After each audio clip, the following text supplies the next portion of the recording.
Сегодня я расскажу и покажу вам редкие кадры, снятые по всему миру и собранные здесь воедино, чтобы открыть глаза на еще одну тщательно скрываемую правду. Это мифы и реальность, собранные вокруг существования жителей водной биосферы. Их называют русалки или сирены. Об этих существах есть информация у всех народов мира, которые так или иначе соприкасались с реками, морями или океанами. Ни один из фактов контакта человека с русалкой не говорил о позитивном опыте общения. В абсолютном большинстве случаев русалки – это чуждые, необщительные, агрессивные и неприятные во всех отношениях существа. Сегодня мы покажем известные кадры, в том числе кадры редкие. Мы отделим фейки от правды. Сейчас, когда компьютерные программы стали настолько хорошими, мы оказались заложниками большого количества розыгрышей, подделок и шуток. Для розыгрышей применяют не только компьютерную технику и нейросети, но и старые добрые куклы и муляжи. На первом видеоролике мы видим спасательную команду береговой охраны и ночную съемку с регистратора. Наверху справа вдруг появляется существо. Оно подныривает и всплывает снова.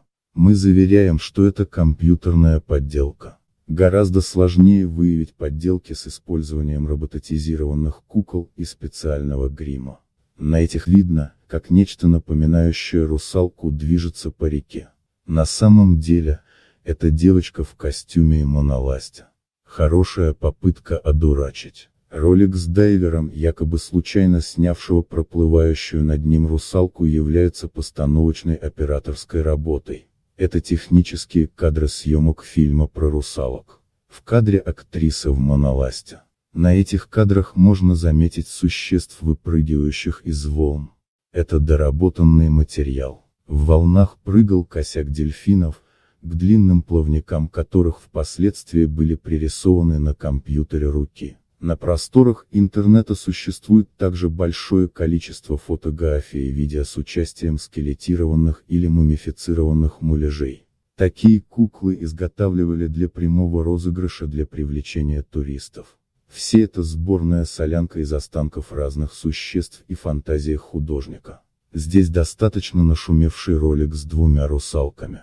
Мы заявляем, что это съемки купающихся девушек, одна из которых в гидрокостюме с моноластой. Ролик был записан с целью розыгрыша. Здесь люди в желтых костюмах вытаскивают человекоподобное существо с зеленым хвостом. Не самый качественный пранк. У этих ребят после съемок, кстати, были проблемы с полицией, потому что пока велись съемки, кто-то вызвал наряд, подумав, что утонул человек. Видео парня, наблюдающего со скалы русалку, является очень некачественной компьютерной шуткой, выполненной на начальном уровне в программе Blender. Участник съемки сознался, что русалку нарисовал сам, и это являлось частью его учебной дипломной работы. Что же касается самого качественного по визуальному восприятию материала, то это русалка, найденная якобы мертвой на прибрежной линии. Кукла, и сделана она была для съемок «Пиратов Карибского моря». Однако и эта информация была не подтверждена. В действительности кукла была изготовлена с целью привлечения в регион туристов.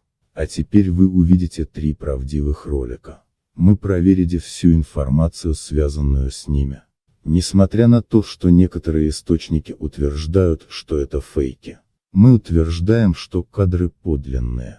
Без использования монтажа, спецсредств, грима и механики. На первом ролике существо на пирсе. Это реальные кадры морской сирены. На втором ролике филиппинские рыбаки, в сетях которых оказалась сирена. Они были вынуждены обрезать фал и выбросить улов за борт. Очень много раз это видео пытались объявить фейком. Мы утверждаем, что в сетях была сирена или русалка. Все остальное придумали, чтобы скрыть правду. На третьем ролике сирена того же типа, как и в первом ролике. Мы подтверждаем, что это также съемки реальной сирены.